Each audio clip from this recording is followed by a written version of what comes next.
తెలంగాణలో జల సంక్షోభం, సాగునీటికి సంక్షోభం, తాగునీటికి సంక్షోభం. గ్రామీణ ప్రాంతాల్లో ప్రజలు, పట్టణ ప్రాంతాల్లో ప్రజలు, ఒకరేంది తెలంగాణ ప్రజలు అందరూ కూడా ఈరోజు తాగునీటి కోసం ఎదురు చూస్తున్నారు. గ్రామీణ ప్రాంతాల్లో మిషన్ భగీరథ ద్వారా ఇంటింటికి నల్లా నీళ్ళు వస్తుంటే ఈరోజు గ్రామీణ ప్రాంతాల్లో కూడా ట్యాంకర్లతోటి నీళ్లు సరఫరా చేసే పరిస్థితి వచ్చింది. మిషన్ భగీరథ కోసం నీళ్ళిచ్చే రిజర్వాయర్లలో నీళ్లు అడుగంటిపోతున్నాయి. ఇంకా ఒక నెల రోజులు మాత్రమే వస్తాయి, కానీ తెలంగాణ రాష్ట్ర ప్రభుత్వానికి ఏ ప్రణాళిక ఉన్నట్టుగా అనిపిస్తలేదు.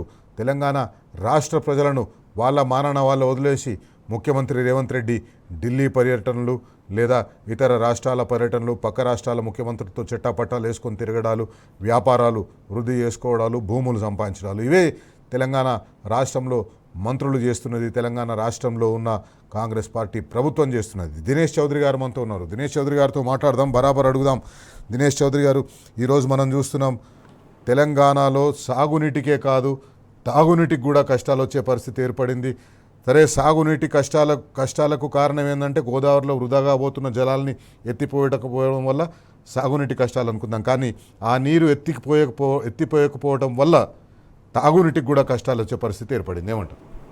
తప్పకుండా శైలేష్ గారు, ఇప్పుడు మీరు చూస్తే తెలంగాణ రాష్ట్రం ఏర్పడక ముందు సమైక్య రాష్ట్రంలో ఎప్పుడు కూడా సమ్మర్ వచ్చింది అంటే హైదరాబాద్ నగరం అదేవిధంగా చుట్టుపక్కల ప్రాంతాలు నీటి కటకటతో అల్లాడిపోతుండే. అవును, మనం తెలంగాణ ఉద్యమం జరుగుతున్నప్పుడు కూడా చూసినాం, గ్రామీణ ప్రాంతాల్లో ట్యాంకర్ల ద్వారా నీళ్లు సప్లై చేసేవాళ్ళు. అది చూసే కేసీఆర్ గారు ఏంది ఈ కష్టాలు, తెలంగాణ వచ్చిన తర్వాత ఈ కష్టాలు ఉండొద్దని మిషన్ భగీరథకు ఆయన ప్రారంభించారు. అవును, అది ఏ స్థాయికి ఉంటుండే అంటే అప్పట్లో అదేదో ప్రతిసారి సమ్మర్ వచ్చిందంటే అదొక సాంస్కృతిక అంశంలాగా మహిళలు నెత్తి మీద కుండలు బిందెలు పెట్టుకుని ప్రదర్శన చేయాల్సి వస్తుండే. నీళ్ళు వస్తలేవు, వారం రోజులు అవుతుంది అనుకుంటా.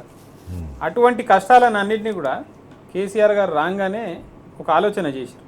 తెలంగాణకి విద్యుత్ అదేవిధంగా నీటి కొరత ఎక్కడ కూడా ఉండకూడదు అనేసి ఆయన బృహత్ సంకల్పంతో అటు విద్యుత్ సమస్యను పూర్తిగా తీర్చారు. అదేవిధంగా తాగునీటి సమస్యను కూడా అనేక చర్యలు చేపట్టి మనకు ఆ రోజు తాగునీరు ఎక్కడ కూడా ఇబ్బంది లేకుండా తీసుకొచ్చిన పరిస్థితి మనం చూసినాం. అందులో భాగంగానే కాళేశ్వరం ప్రాజెక్టులో హైదరాబాద్ నగరానికి 30 టీఎంసీలు నీటి కోసం కూడా కేటాయింపులు చేయడం జరిగింది.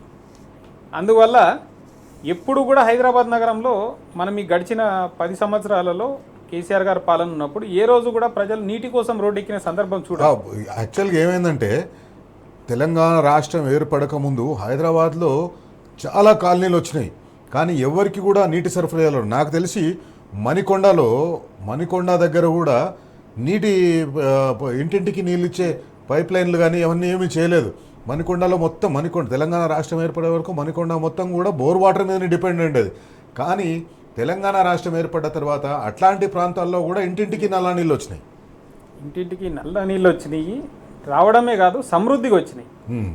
మనము గతంలో కాంగ్రెస్ పార్టీ చేయని పనులన్నింటినీ కూడా శరవేగంగా చేసి మనం అది ఏదైతే ఉందో ఆ సమస్యను అధిగమించినాం.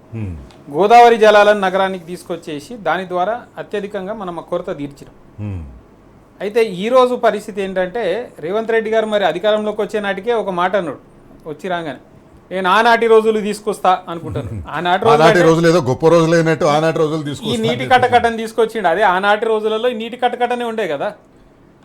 ఆనాటి రోజుల్లో చెప్పుకోదగ్గ గొప్పగా ఏం లేకుండా అందుకే తెలంగాణ రాష్ట్రం కోసం కొట్లాడినాం కదా, అందుకే తెలంగాణ రాష్ట్రం తెచ్చుకున్నాం కదా. ఆయన ఆనాటి రోజులు అన్నాడు, అదే తీసుకొచ్చిండు. మళ్ళీ అటు విద్యుత్ సంక్షోభము కనిపించింది, ఇటు నీటి కొరత కనిపిస్తుంది. గతంలో ఎప్పుడు మనకి అంటే కొద్దిగా మనం ఎలాబరేట్కి వెళ్తే తెలంగాణ రాష్ట్రం ఏర్పడిన తర్వాత ఏ రోజు క్రాప్ హాలిడే డిక్లేర్ చేయలేము మన దగ్గర. రేవంత్ రెడ్డి గారి కాంగ్రెస్ ప్రభుత్వం వచ్చిన తర్వాత డిక్లేర్ చేయడం జరిగింది. అదేవిధంగా నీళ్ల కోసం హైదరాబాద్ జనాలు ఏ రోజు ఆందోళన చెంది లేకపోతే రోడ్లెక్కే పరిస్థితి లేకుండే. అసలు ప్రజలకు ఎట్లా ఉండే అంటే అవన్నీ మర్చిపోయినారు. అట్లాంటిది వీటి కోసం కూడా మనం ఇప్పుడు లాస్ట్ టైం అనుకుంటా 2020లో 20,000 లీటర్లు ప్రతి ఇంటికి ఇస్తున్నారు, ఫ్రీగా వచ్చినాయి. కానీ ఇప్పుడు పరిస్థితి ఏంటంటే అసలు నీళ్ళు వస్తే చాలన్నట్టుగా ఉన్నారు. 20,000 లీటర్ల దేవుడు నీళ్ళు వస్తే అదొక అదృష్టంగా భావించే రోజులు వచ్చినాయి నిజంగా శైలేష్ గారు. ఎందుకంటే మేము నగరంలోనే ఉంటున్నాము, మాకు కూడా తెలుసు వాటర్ ట్యాంకర్లు బుక్ చేస్తే కొన్నిసార్లు వారం రోజుల వరకు కూడా రాని పరిస్థితి. ఉమ్, చాలామంది ఆ నీటిని ఎంతో పొదుపుగా ఎడారిలో వాడుకునే దుస్థితికి తీసుకొచ్చారు ఈరోజు. దానికి కారణం ఏంటంటే చాలా సింపుల్గా మనకు తెలుసు. ఉమ్, అక్కడ కాళేశ్వరం దగ్గర కనుక పంపులు ఆన్ చేసుకుని వాటిని ఇక్కడ మల్లన్న సాగర్ వరకు తెచ్చుకుంటే మనం నగరానికి పంప్ చేసుకోవచ్చు అవన్నీ. అవును. కానీ కేవలం కేసీఆర్ గారు కట్టిన ప్రాజెక్టు దానివల్ల రైతులందరికీ నీళ్ళు అందుతున్నాయి, ప్రజలందరికీ తాగునీరు అందుతున్నాయి. అవి అందితే వాళ్ళు కేసీఆర్ గారినే గుర్తు చేసుకుంటారు అనే ఒక అహంభావపూరిత భావనతో దాన్ని వినియోగించకుండా దుర్మార్గంగా వ్యవహరించి ఈ ప్రభుత్వం ఈ రోజు కూడా ఆ పంపులు ఆన్ చేస్తలేదు. ఉమ్, ఏమనంటే కుంటి సాకులు. ఇప్పుడు వాళ్ళు చెప్పిరు చేయొద్దని, వీళ్ళు చెప్పిరు చేయొద్దని అని కూడా మాటలు మాట్లాడుతారు. ఉమ్, ముఖ్యమంత్రి గారు చాలా కన్వీనియంట్గా ఆయన అసలు ఒక సబ్జెక్ట్ని ఎంత డీవియేట్ చేసి వక్రీకరించాలో దినేష్ గారు చూపిస్తాడు ఇప్పుడు మనకి. ముఖ్యమంత్రి మున్సిపల్ శాఖ మంత్రి, అవును, ముఖ్యమంత్రి అక్కనో చెల్లెలో ఆయన మూబోలి బెహన్ అంటారు కదా, అట్లా సీతక్క గారు రూరల్ వాటర్ సప్లై పంచాయతీరాజ్ శాఖ మంత్రి. వాళ్ళిద్దరూ కూడా ఈ విషయం పట్ల సీరియస్గా తీసుకున్నట్టు కనిపిస్తలేదు ఎక్కడ కూడా. ఇప్పుడు వారం 10 రోజుల కింద సీతక్క గారు రివ్యూ పెట్టినరు, కానీ ఆ తర్వాత రెగ్యులర్గా చేయవలసిన ఫాలో అప్లు మన దగ్గర మా రాష్ట్రంలో 119 మున్సిపాలిటీలు ఉన్నాయి, 7 కార్పొరేషన్లు ఉన్నాయి. 7 కార్పొరేషన్ల కమిషనర్లతోటి 119 మున్సిపాలిటీల కమిషనర్లతోటి మీటింగ్ పెట్టినట్టు ముఖ్యమంత్రి రేవంత్ రెడ్డి పిలిచి వాళ్ళని మాట్లాడినట్టు ఎక్కడ మనం చూడలే. ముందు చూపు అనేది ఉంటే కదా శైలేష్ గారు ఇవన్నీ చేసేది. ఉమ్, స్వయంగా ముఖ్యమంత్రి నియోజకవర్గంలో తాగునీరు కోసం ప్రజలు రోడ్లెక్కి ధర్నాలు చేసిన సందర్భాలు మనము గతంలో ఎప్పుడైనా చూసినామా? ఉమ్, కానీ ముఖ్యమంత్రి రేవంత్ రెడ్డి నియోజకవర్గం కొడంగల్లో ప్రజలు రోడ్డెక్కి ధర్నాలు చేసింది మనం చూసాం కదా, నీళ్ళు వస్తలేవు అని. మరి ఆయన నియోజకవర్గమే చక్కగా చేయలేనోడు రాష్ట్రం మొత్తం ఎట్లా చేస్తాడు అనేసి మనం ఎక్స్పెక్ట్ చేస్తాము. ఉమ్, రెండోది హెచ్ఎండబ్ల్యూఎస్ అనేది మనకు తెలుసు, సింగూరు వీటన్నిటి నుంచి వాటర్ తీసుకుంటాం. అవును. సింగూరు ప్రాజెక్టు మరమ్మతులు లేక అవన్నీ చెడిపోయే పరిస్థితి వచ్చి 2 సంవత్సరాలు వినియోగంలో దాన్ని తీసుకోకుండా ఉంటాము అనేసి మొన్న ఈ మధ్యనే కదా వాళ్ళు ప్రకటన చేసింది. ఉమ్, ఇటు కాళేశ్వరం దాని దగ్గర నుంచి నీళ్లు తీసుకునే ఇది లేదు వీళ్ళకి. సుంకిసాలలో కూడా రిటైనింగ్ అక్కడి వాల్ నుంచి కూలిపోయింది. దాన్ని రిపేర్ చేసి అక్కడ నుంచి నీళ్ళు తీసుకొచ్చే అవకాశం ఉంది, కానీ దాని గురించి కూడా తీసుకుంటలేదు. దట్ ఈస్ వాట్, వీళ్ళకి ఒక దీర్ఘకాలిక ప్రణాళిక లేదు. ఉమ్, లేదు ఉన్న వనరులను సమర్థవంతంగా వినియోగించడం చేత కాదు. ఉమ్, లేదు కొత్తగా ఏమన్నా చర్యలు చేపట్టి ఉన్న వనరులను ఇంకెక్కువ పెంచుకునేందుకు లేదు. ఒక ఉదాహరణ చెప్తాను మీకు. గతంలో మన బీఆర్ఎస్ ప్రభుత్వం ఉన్నప్పుడు ఆ రోజు ఏముండే, నగరానికి రాబోయే ఇంకో 25 సంవత్సరాలు ఎటువంటి సమస్య రాకుండా నీటి సమస్య 2 కొత్త రిజర్వాయర్లు కట్టి నీటి ఇది పెంచుకుందాం మనము అనేసి కెపాసిటీ అనుకున్నాం. ఉమ్, ఒకటి కేశవాపూర్ దగ్గర, రెండోది రామోజీ ఫిలిం సిటీ దగ్గర. ఉమ్, కేశవాపూర్ దానికైతే ల్యాండ్ ఎక్విజిషన్ కూడా చేసింది ఉమ్, బీఆర్ఎస్ ప్రభుత్వం గతంలో. దగ్గర 1600 ఎకరాల్లో ఎంతనో ఎక్వైరీ చేసి కూడా పెట్టింది. ఉమ్, ఈ ముఖ్యమంత్రి వచ్చిన తర్వాత దాన్ని గనక నిర్మించుంటే, ఈరోజు 2.5 సంవత్సరాలు అయింది కదా, అవును. నిర్మించుంటే నగరానికి అదనంగా 10 నుంచి 20 టీఎంసీలు మనం స్టోరేజ్ వాళ్ళు చేసేది నేను కొత్తగా చేసుకుంటా అని చెప్పే ధోరణిలో ముఖ్యమంత్రి పోవడం వల్ల ఈరోజు హైదరాబాద్లో ప్రజలకు నీటి కష్టాలు, తెలంగాణలో ప్రజలకు నీటి కష్టాలు. అందులో కూడా 2 ఉన్నాయి మళ్ళీ. ఇప్పుడు అది కనుక చేసి ఉంటే, ఏది గతంలో కేశవాపూర్ రిజర్వాయర్ కనుక చేసి దాని నుంచి మనం ఈ ఉస్మాన్ సాగర్, హిమాయత్ సాగర్ తెచ్చి ఉంటే ఈ ప్రాబ్లం ఉండేది కాదు. కేవలం 1000 కోట్లలో అయిపోతుండే శైలేష్ గారు. కానీ ఈయనేంది, నేను మల్లన్న సాగర్కి వెళ్ళి తీసుకొస్తా అనేసి ప్లాన్. దానికి 7300 కోట్లు అవుతుంది. అంటే అదైనా మొదలు పెట్టిన మాటలే కదా, మాటలు గనం చేతలు శూన్యం అనే పరిస్థితి కదా. అందుకనే ఈరోజు ఏరి కోరి గుదిబండని మెడలో కట్టుకున్న ఫీలింగ్ అనేది ప్రజలలో వచ్చింది. ఆ వచ్చిన పరిస్థితి రాబోయే రోజులలో ఇంకా గ్రౌండ్ మీద ట్రాన్సెండ్ అవుతుంది. ఖచ్చితంగా కాంగ్రెస్ నాయకులను ఉరికిచ్చే పరిస్థితులు మాత్రం ఈ నీటి కష్టాలతోనే వాళ్ళు చూడబోతుంటారు. మిషన్ భగీరథ నీళ్లు ఇంటింటికి రావడంతో సంతోషంగా ఉన్న తెలంగాణ పల్లెలు ఈరోజు తాగునీటి కోసం, ట్యాంకర్ల కోసం ఎదురు చూడవలసిన పరిస్థితి వచ్చింది. గ్రామీణ ప్రాంతాల్లో గ్రామ సర్పంచ్లు ట్యాంకర్లను ఏర్పాటు చేసి గ్రామీణ ప్రాంతాల్లో నీటి సరఫరా చేసే పరిస్థితి వచ్చింది. హైదరాబాద్లో 20,000 లీటర్లు ఉచితంగా నెలకు ఇంటింటికి ఇచ్చే కార్యక్రమాన్ని మొదలుపెట్టిన తెలంగాణ రాష్ట్ర ప్రభుత్వం ఇప్పుడు ఇంటింటికి ట్యాంకర్లు తెప్పించుకునే పరిస్థితి ఏర్పడింది. దినేష్ చౌదరి గారు మనతో ఉన్నారు. దినేష్ చౌదరి గారు, హైదరాబాద్ గ్రామీణ ప్రాంతాల్లో మనం చూసుకున్నట్టయితే ఇంటింటికి నీళ్ళు ఇచ్చే పరిస్థితి వచ్చింది. కానీ ఈరోజు చూస్తే అదే గ్రామీణ ప్రాంతాల్లో గ్రామ సర్పంచులు ట్యాంకర్ల ద్వారా నీటి సరఫరా చేసేది. ఎందుకంటే మిషన్ భగీరథ నీళ్లు రాకపోతే చుట్టుపక్కల ఎక్కడైనా బోర్ బావి దగ్గర ఉంటే ఆ బోర్ బావి దగ్గర ఉన్న ట్యాంకర్ని నింపుకొని ఆ ట్యాంకర్ని తీసుకొని వచ్చేసి ఇళ్లకు నీళ్ళు ఇచ్చే పరిస్థితి. అట్లాగే హైదరాబాద్లో ఎక్కడైతే 20,000 లీటర్లు ఉచితంగా వచ్చేదో అక్కడ ఆ ఇళ్ళు కూడా ఈరోజు ట్యాంకర్లు కొనుక్కోవాల్సిన పరిస్థితి. Government metropolitan water supply and sewerage board వాళ్ళేమో అంత నీరు సరఫరా చేయలేరు ట్యాంకర్ల ద్వారా, ప్రైవేట్ ట్యాంకర్ల మీద ఆధారపడుతున్నారు. ప్రైవేట్ ట్యాంకర్లు అంటే 2,000, 2,500 రూపాయలు అడిగినంత ఇవ్వాలి. ఇట్లాంటి పరిస్థితి వచ్చింది తెలంగాణ రాష్ట్రంలో. అదే శైలేష్ గారు, మనం చూస్తే దేశానికే ఆదర్శంగా నిలిచే విధంగా ప్రతి ఇంటికి నల్లా ద్వారా రక్షిత తాగునీరు అందజేసిన ఏకైక రాష్ట్రం, తొలి రాష్ట్రం తెలంగాణ. ఇదే పథకాన్ని కాపీ కొట్టి కదా కేంద్ర ప్రభుత్వం హర్ ఘర్ జల్ అని పథకం తీసుకొచ్చి మన దగ్గర నుంచి చూసి అంతటిది ఇంత మారుమూల ప్రాంతానికి రీచ్ అయినాయి అంటే ఈ వాటరు ఆదిలాబాద్ తాండాల నుండి ఆమ్రాబాద్ చెంచుగూడాల వరకు కూడా ఇవన్నీ తాగునీరు అందించే ఘనత మనది. అటువంటిది ఈరోజు పరిస్థితి వాళ్ళకి ఎట్లాగో అక్కడ వస్తలేవు. నగరంలో ఈరోజు హయ్యెస్ట్ రికార్డ్ 15,000 ట్యాంకర్లు బుక్ చేసుకునే పరిస్థితి ఉన్నదండి. గతంలో ఏ రోజు కూడా ఈ వాల్యూమ్ ఇంత హై నెంబర్ ఎప్పుడు లేకుండే. అందులో ఇంకా దురదృష్టకరం, I don't want panic anybody, కానీ ఈ ఎల్నినో ప్రభావం వల్ల పడాల్సిన వర్షపాతం కంటే 45% తక్కువ పడుతుంది ఈ సంవత్సరం అనేది ఒకటి ఉన్నది. ఇప్పుడే ఇట్లా ఉందంటే రాబోయే రోజులలో ఇంకెంత వాటర్ స్కేర్సిటీ ఉంటుంది. ఇంకా మనం జూలై మధ్యలోనే ఉన్నాం, ఇంకా వర్షాకాలం ఇంకొక 3 నెలలు ఉంది.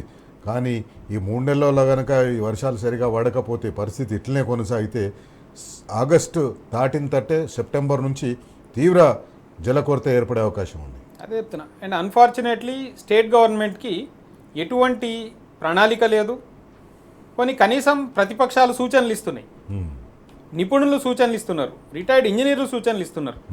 కన్నేపల్లి పంప్ హౌస్ దగ్గర మీరు మోటార్లు ఆన్ చేసి మీరు ఆ నీటిని ఎత్తిపోసి ఎల్లంపల్లి ద్వారా మిగిలిన కాళేశ్వరం కాంపోనెంట్స్ మల్లన్న సాగర్, కొండపోచమ్మ సాగర్ ఇటువంటి వాటికి తీసుకొస్తే ఈ సమస్యని మనం ఎంతో కొంత అధిగమించవచ్చు. ఎందుకంటే కేసీఆర్ గారు కాళేశ్వరం ప్రాజెక్ట్ కట్టిందే కరువు అనేది భవిష్యత్తులో వచ్చినా కూడా తెలంగాణలో ఎప్పుడు కూడా దాని ప్రభావం కనిపించొద్దు అనేసి కాళేశ్వరం ప్రాజెక్ట్ కట్టిరు ఆయన. ఆ రూపకల్పన చేసేటప్పుడే దూరదృష్టితో చేసిరు. కానీ ఆయన దూరదృష్టి చేస్తే వీళ్ళు మాత్రం దురదృష్టవశాత్తు దాన్ని వక్రబుద్ధితో చేస్తారు ఈరోజు. అందుకే నేను అంటున్నా, ప్రజలందరూ కూడా మీరు నిజంగా కూడా ఈ సమస్యలు మళ్ళీ కూడా భవిష్యత్తులో మనం రాబోయే 3-4 నెలల తర్వాత అనుభవించకుండా ఉండాలంటే you have to raise your voice. ఆన్లైన్లో రేజ్ చేయండి, వీలైతే ప్రొటెస్ట్లు చేయండి, మీ దగ్గర ఉంటాయి, సోర్సెస్ ఉంటాయి. లేకపోతే చేతులు కాలేక ఆకులు పట్టుకున్న చందంగా మనం తర్వాత బాధపడి లాభం ఉండదు. ఎందుకంటే కృష్ణా బేసిన్లో ఈరోజు వాటర్ నిజంగా కూడా లేవు శైలేష్ గారు. మనం చూస్తే అన్ని ఆల్మోస్ట్ డెడ్ స్టోరేజ్కి వచ్చేసినాయి. మీకు మహబూబ్ నగర్ నుంచి తీసుకోబోతుంటే కిందికి వచ్చి నాగార్జున సాగర్ వరకు కూడా దాదాపు డెడ్ స్టోరేజ్కి వచ్చినాయి. అట్ ద సేమ్ టైం పైన కర్ణాటక కట్టిన అనేక ప్రాజెక్టులు ఉన్నాయి. ఇప్పుడు కూడా అక్రమ ప్రాజెక్టులు కడుతూనే ఉన్నారు వాళ్ళు. వాటి వల్ల ఏమవుతుంది, మరీ ఉధృతంగా వరద వచ్చి అవి కొట్టుకపోయే పరిస్థితి వస్తే తప్ప వాళ్ళ కిందకి నీళ్ళు వదలరు. సో కృష్ణా బేసిన్ని మనం నమ్ముకునే పరిస్థితి లేదు వాటర్ కోసం. ఉన్నది గోదావరి, మెయిన్ గోదావరి మీద ప్రవాహం లేదు. ప్రాణహిత ద్వారానే ఏదైనా సరే మనకి నీళ్లు రావాలి. ఆ ప్రాణహిత ద్వారా వచ్చే నీళ్ళనైనా వీళ్ళు తీసుకోండి అనేసి మొత్తుకుంటే, అహంభావానికి పోయి కేసీఆర్ గారు చేసిన ప్రాజెక్ట్ నేను ఎందుకు చేయాలి అని అనుకుంటే ఈరోజు ఏమవుతుంది, ఏదైతే మనము ఒక మంచి ఉద్దేశంతో కట్టినామో దానివల్ల తాగునీరు సాగునీరు మాత్రమే కాదు, మనం ఒకటి గుర్తుపెట్టుకోవాలి ఏంటంటే దీనిలో ఈ నీరు ఎన్టీపీసీకి, జైపూర్ పవర్ ప్రాజెక్ట్కి కూడా ఈ నీళ్లు పోతాయి. వాటి వల్లనే అవి నడుస్తాయి, విద్యుత్ ఉత్పత్తి జరుగుతుంది. రేపు అక్కడ కనుక జరగకపోతే రాష్ట్రంలో విద్యుత్ కొరత కూడా వస్తుంది. విద్యుత్ కొరత వచ్చిందంటే ఆటోమేటిక్ ఏమవుతుంది శైలేష్ గారు, పరిశ్రమలకు నీళ్ళు అందదు సరిగ్గా. పరిశ్రమలకు నీళ్ళు అందకపోతే మళ్ళీ పాత రోజుల్లో కాంగ్రెస్ హయాంలో ఏదైతే ఉండేనో పవర్ హాలిడే డిక్లేర్ పరిస్థితి వస్తుంది, ప్రొడక్షన్ తగ్గిపోతుంది, స్కేర్సిటీ ఆఫ్ కమోడిటీస్ వస్తుంది మార్కెట్లో, వాటర్ స్కేర్సిటీ వస్తుంది, పవర్ స్కేర్సిటీ వస్తుంది, కమోడిటీ స్కేర్సిటీ వస్తుంది, అన్ఎంప్లాయ్మెంట్ పెరుగుతుంది. ఇవన్నీ చాలా మైన్యూట్ లెవెల్లో ఆలోచిస్తే మనకు తట్టే సమస్యలు. దురదృష్టవశాత్తు కాదు కానీ తెలంగాణ రాష్ట్రం ఏర్పడ్డ తర్వాత అసలు వీటన్నింటి గురించి ఆలోచించే పరిస్థితి లేకుండా ఉంది. ఇప్పుడు ఇవి సడన్గా వచ్చేసరికి అరే ఇట్లా కూడా ఉంటుందా అని చెప్పేసి అనుకునే పరిస్థితి ఏర్పడుతుంది. దేశం మొత్తం కూడా కరెంటు కోతలతో అల్లాడిపోయిన సందర్భం మనం 2022లో చూసినాం శైలేష్ గారు. దేశ రాజధాని ఢిల్లీలో కూడా 6-7 గంటల పవర్ కట్లు ఉండే. అవును, మొత్తం అన్ని రాష్ట్రాలు పవర్తో కటకటలు ఆడిపోయినా సరే వాళ్ళ కరెంటు లేక తెలంగాణలో రెప్పపాటు కరెంటు పోకపోయేది. అవన్నీ మనం నిజంగా చెప్పుకోవాలంటే నీరు ఎక్కడ కూడా మనం చూసినాం చాలాసార్లు. మహారాష్ట్ర లాంటి రాష్ట్రాలలో ట్రైన్లలో ఎక్కడి నుంచో నీళ్లు తెచ్చుకొని ప్రాంతాలకి నీళ్లు సదుపాయం తీసుకోవాల్సిన పరిస్థితి ఉండే. అవన్నీ కూడా ఎప్పుడో ఏర్పడిన రాష్ట్రాలు, మంచి ఆర్థికంగా బలంగా ఉన్న రాష్ట్రాలు, అయినా సరే నీటి కష్టాలు తీర్చుకోలేకపోయారు. దేశంలోనే అతి పిన్న వయసు కలిగిన రాష్ట్రం తెలంగాణ అతి కొద్ది కాలంలోనే అన్నింటినీ అధిగమించి నీరు కరెంటు కష్టాలన్నింటినీ కూడా అధిగమించిందంటే మరి కేసీఆర్ గారి నాయకత్వం వల్ల కాదా, ఆయన దూరదృష్టి వల్ల కాదా? అటువంటి దురదృష్టవశాత్తు ఇప్పుడున్న పాలకులు ఎవరు కాంగ్రెస్ వాళ్ళు, వాళ్ళకి ఇవేం లేవు. ఎంతసేపటికి ఢిల్లీకి ఎన్ని సంచులు మోయాలి, బడే బాయికి ఎంత ముట్ట చెప్పాలి, నా మీద ఉన్న కేసులలో ఆయనకు కూడా ముట్ట చెప్తుంటేనే కదా మరి అరెస్ట్ చేయకపోయేది. స్వయంగా పెద్ద మనిషి మరి ఇక్కడికి వచ్చి ఏం చెప్పిండు శైలేష్ గారు పార్లమెంట్ ఎన్నికల సందర్భంలో? ఈ రాష్ట్రంలో ఆర్ఆర్ ట్యాక్స్ వసూలు అవుతున్నది, మాకు పూర్తి సమాచారం ఉన్నది, మా దగ్గర ఆధారాలు ఉన్నాయని మాట్లాడిండు కదా. మరి నిజంగానే అటువంటిది ఒక వ్యక్తి దృష్టిలో ఉన్నప్పుడు ప్రధానమంత్రి ఆర్ఆర్ ట్యాక్స్ లో ఎంఎస్ సెస్ అనేది వేస్తున్నట్టుంది, మోడీ షా సెస్. మరి 2 దిక్కుల పైసలు పోతున్నాయి కాబట్టి ఒక అటు పదవి కాపాడుకుంటుండే, ఇటు లోపలికి పోకుండా కాపాడుకుంటుండే తనని తాను. అందుకని వాటి మీద దృష్టి ఉన్నది తప్పితే రాష్ట్రంలో ఉన్న సమస్యలపైన ఎక్కడా లేదు. రైతులకి వ్యవసాయ కూలి కనీసము గన్నీ బ్యాగ్స్ కూడా వీళ్ళు సరైన సమయంలో సమకూర్చలేకపోయారు శైలేష్ గారు. వచ్చిన పంటను సరైన సమయంలో కొనలేకపోయారు, కనీసం వాటిని తరలించడం చేత కాలేదు. మార్కెట్ యార్డ్లలో టార్పలిన్ కవర్లు కూడా సరైన సమయంలో అందించలేకపోయారు. ఇంత దురదృష్టకరమైన సంఘటనలు మనము ఏ రోజు చూడలేదు. రైట్. ఒకసారి చూస్తే మున్సిపల్ శాఖ మంత్రి మనం కంపేర్ చేసుకుందాం. గత తెలంగాణ రాష్ట్రం ఏర్పడిన తర్వాత 8 సంవత్సరాల పాటు కేటీఆర్ గారు మున్సిపల్ శాఖ మంత్రిగా ఉన్నారు. ఇప్పుడు స్వయంగా ముఖ్యమంత్రే మున్సిపల్ శాఖ మంత్రిగా ఉన్నారు. అప్పటికి ఇప్పటికీ తేడా అయింది. అప్పుడు ఏ రకంగా ప్రణాళికలు చేసినారు, ఇప్పుడు ఏ రకంగా ముఖ్యమంత్రి ప్రణాళికలు చేస్తున్నాడు. గత 12 సంవత్సరాలు అయింది తెలంగాణ రాష్ట్రం ఏర్పడి. 12 సంవత్సరాల్లో మున్సిపల్ శాఖ మంత్రిగా 8 సంవత్సరాలు కేటీఆర్ గారు పనిచేసినారు. గత 2.5 సంవత్సరాలుగా మున్సిపల్ శాఖ మంత్రిగా ముఖ్యమంత్రి రేవంత్ రెడ్డి ఉన్నాడు. ఆ 8 సంవత్సరాల్లో ఎట్లా ప్రణాళిక జరిగింది, ఎట్లా హైదరాబాద్ అభివృద్ధి ప్రణాళిక జరిగింది, హైదరాబాద్లో మంచినీరు కానీ పారిశుద్ధ్యం కానీ వీటిపైన ఏ రకమైన ప్రణాళికలు జరిగినాయి, ఇప్పుడు 2.5 సంవత్సరాల నుంచి ఏ రకంగా ముఖ్యమంత్రి రేవంత్ రెడ్డి మున్సిపల్ శాఖను నిర్వహిస్తున్నాడు. ఎందుకంటే జూబ్లీహిల్స్ ఎన్నికల సందర్భంగా మనం ముఖ్యమంత్రి రేవంత్ రెడ్డి మాట్లాడిన మాటలు చూసినాం. జూబ్లీహిల్స్ ఎన్నికల సందర్భంగా రేమత్ నగర్, బోరాబండ ప్రాంతాల్లో ప్రచారం చేస్తూ అక్కడ కనిపిస్తున్న చెత్తను చూపించి ఆ చెత్తను చూసి ఈ చెత్త కేటీఆర్ వల్లనే పేరుకపోయిందని చెప్పేసి అని అంటాడు. 2.5 సంవత్సరాలు అయిన తర్వాత కూడా ఇంకా హైదరాబాద్ సమస్యలకు కారణం కేటీఆర్ అని చెప్పే ప్రయత్నం చేసిండు. దినేష్ చౌదరి గారు 8 సంవత్సరాలు ఏ రకంగా చేసిండో ఒక అనాలిసిస్ చేయండి, కంపేర్ చేయండి. ముఖ్యమంత్రి రేవంత్ రెడ్డి ఏం చేస్తున్నాడు, అంతకుముందు కేటీఆర్ గారు ఏం చేసిండు. చాలా సుస్పష్టంగా ఈరోజు మనం చెప్పడమే కాదు శైలేష్ గారు, ప్రజలు కూడా చూస్తున్నారు. కేటీఆర్ గారు నిరంతరం ఎప్పటికప్పుడు సమీక్షలు చేస్తుండే, సమీక్షలు చేయడమే కాకుండా ఫీల్డ్ లెవెల్ విజిట్స్ చేస్తుండే, వాటి పురోగతి ఏ విధంగా ఉన్నది. నేను మీరు ఇప్పుడు ఇందాక ఏదైతే చెప్పారో అదే జూబ్లీహిల్స్ నియోజకవర్గానికి చెందిన వ్యక్తిని కాబట్టి నేను చాలా గర్వంగా చెప్తా. మన ప్రభుత్వం వచ్చిన తర్వాత అప్పట్లో బీఆర్ఎస్ పార్టీ తరఫున నీటి ఎద్దడి బాగుండేది. ఎందుకంటే స్లమ్స్ ఉన్నాయి, హిల్లీ ప్రాంతాలు ఎక్కువ ఉన్నాయి, కొండలు. అటువంటి వాటి కోసం బోరబండలో ఒక రిజర్వాయర్, ఎస్పీఆర్ హిల్స్లో ఒక రిజర్వాయర్, రెండింటినీ కూడా శంకుస్థాపన చేసింది, కట్టింది గతంలో ఉన్న బీఆర్ఎస్ ప్రభుత్వం.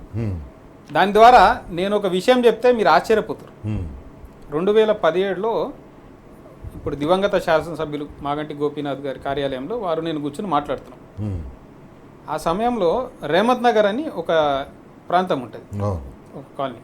ఆ వెల్ఫేర్ అసోసియేషన్ మెంబర్స్ ఎవరైతే ఉన్నారో వచ్చిర్రు, వారి సమస్యలు ఏవో చెప్పినప్పుడు ఆ సమయంలో గోపీనాథ్ గారు అడగడం జరిగింది, ఏమని, ఎట్లున్నది, నీళ్లు మంచిగా వస్తున్నాయా, ప్రెజర్ మంచిగా వస్తుందా, నిరంతరం ఉంటున్నాయా అంటే నేను చాలా ఆశ్చర్యపోయిన విషయం చెప్పారు వాళ్ళు ఆ సమయంలో ఏమని, సార్ నీళ్లు బాగా వస్తున్నాయి, ప్రెషర్ మంచిగా వస్తుంది, రోజు వస్తున్నాయి, కానీ మాదొక రిక్వెస్ట్, రోజు ఇడవద్దు నీళ్లు, రోజు ఇడిచి రోజు ఇడవండి అంటే ఆయన అదేంటి అందరూ రోజు కావాలంటారు కదా, మీరేంది ఒకరోజు అంటే వాళ్ళు ఏమన్నారంటే, సార్ ప్రెషర్ మంచిగా వచ్చి రోజు నీళ్ళు వచ్చేసరికి ఏమవుతుంది, చాలామంది నీళ్ళు ఎక్కువైపోయి దాని యొక్క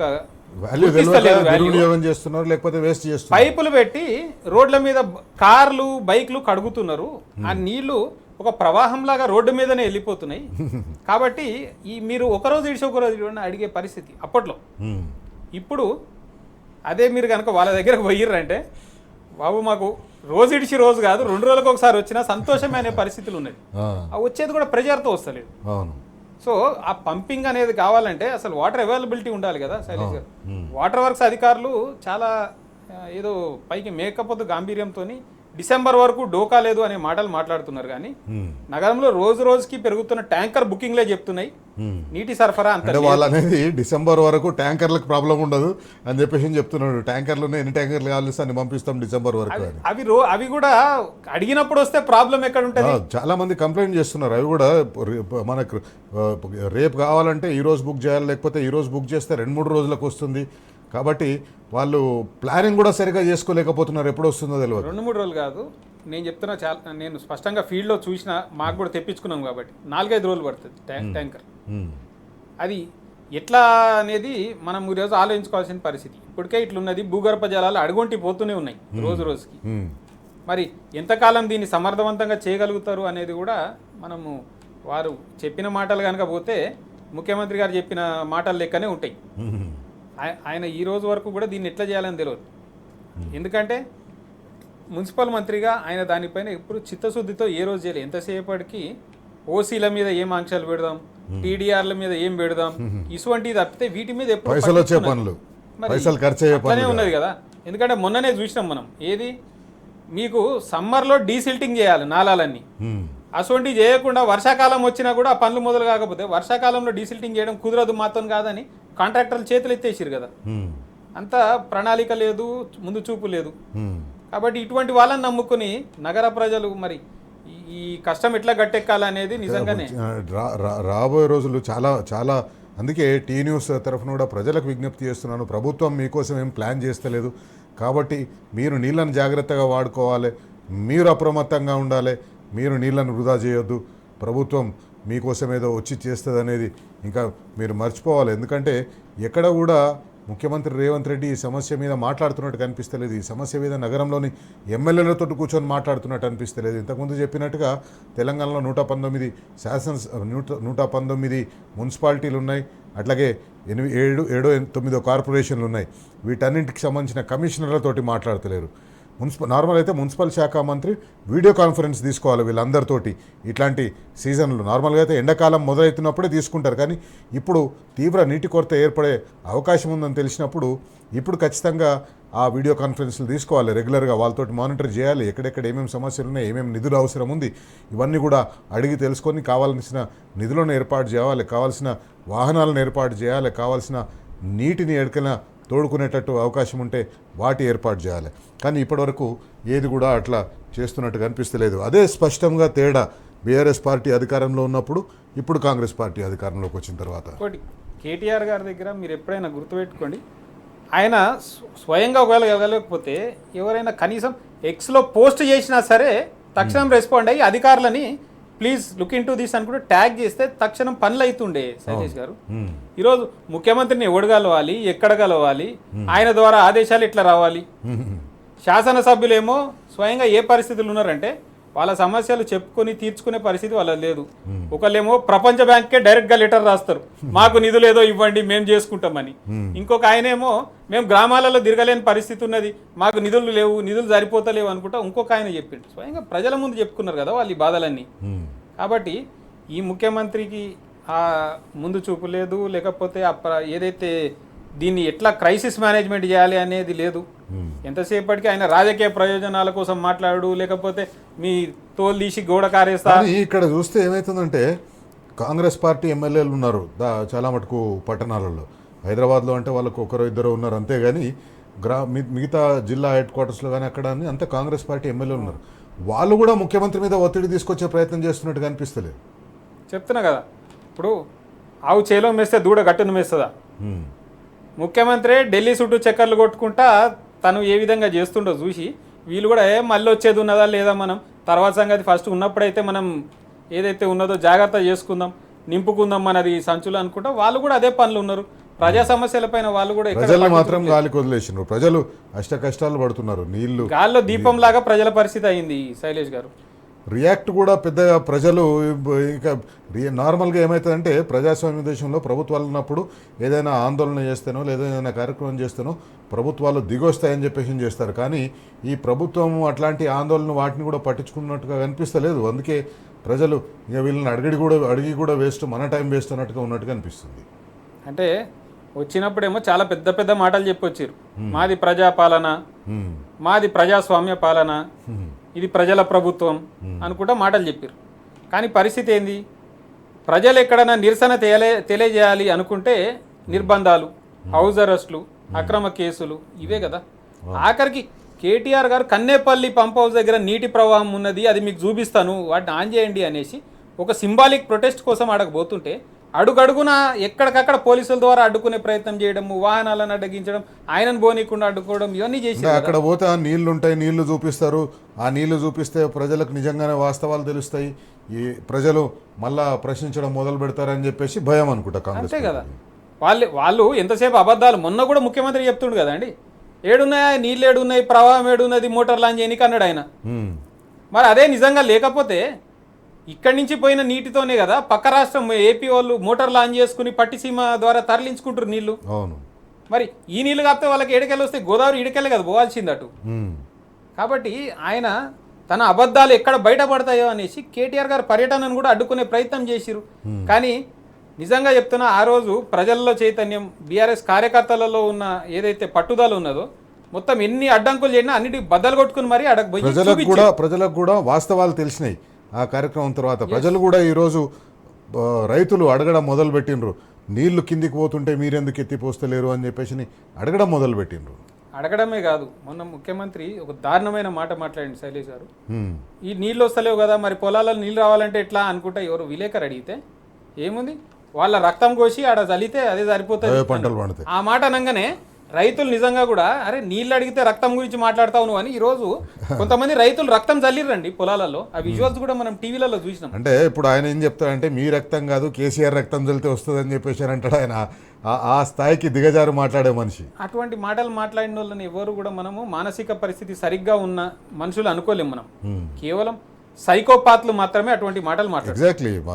ఆ సైకోపాత్లు రక్తం గురించి మాట్లాడే వాళ్ళందరూ సైకోపాత్లే. ఎందుకంటే నార్మల్ మనుషులు ఎవరు కూడా రక్తం గురించి మాట్లాడరు. రక్తం చూడాలని లేకపోతే రక్తం చల్లాలని అట్లా మాట్లాడే వాళ్ళు నార్మల్ మనుషులు. థ్యాంక్ యూ దినేష్ గారు. మొత్తం మీద హైదరాబాద్లో హైదరాబాద్ పట్టణాల్లో గ్రామీణ ప్రాంతాల్లో తాగునీటికి చాలా ఇబ్బంది ఏర్పడే పరిస్థితి కనిపిస్తుంది. కాబట్టి మరొకసారి టీ న్యూస్ తరఫున తెలంగాణ రాష్ట్ర ప్రజలకు విజ్ఞప్తి, నీటిని జాగ్రత్తగా వాడుకోండి, నీటిని తక్కువగా వాడుకోండి, ఎంత అవసరం ఉంటే అంత అవసరంగా వాడుకోండి, ఇష్టం వచ్చినట్టు వాడుకోవద్దు, నీటిని సంరక్షించండి. నీటిని సంరక్షించుకుంటేనే ఈ తెలంగాణ రాష్ట్రంలో కాంగ్రెస్ పార్టీ మనకేమీ చేయదు, కాంగ్రెస్ పార్టీ ఏదో చేస్తుందని చెప్పేసి భ్రమల్లో ఉండి రేపు నెల రోజులకో ఎప్పటికైనా ఎక్కడి నుంచైనా నీళ్లు తీసుకొస్తుందనే భ్రమల్లో ఉండొద్దని తెలంగాణ రాష్ట్ర ప్రజలను హెచ్చరిస్తూ ఇది ఇవాల్టి బరాబర్ అడుగుదాం. రేపు మరో ముఖ్యమైన అంశంతో మళ్ళీ కలుసుకుందాం. అంతవరకు సెలవు. నమస్తే. జై Telangana. Stay tuned to news.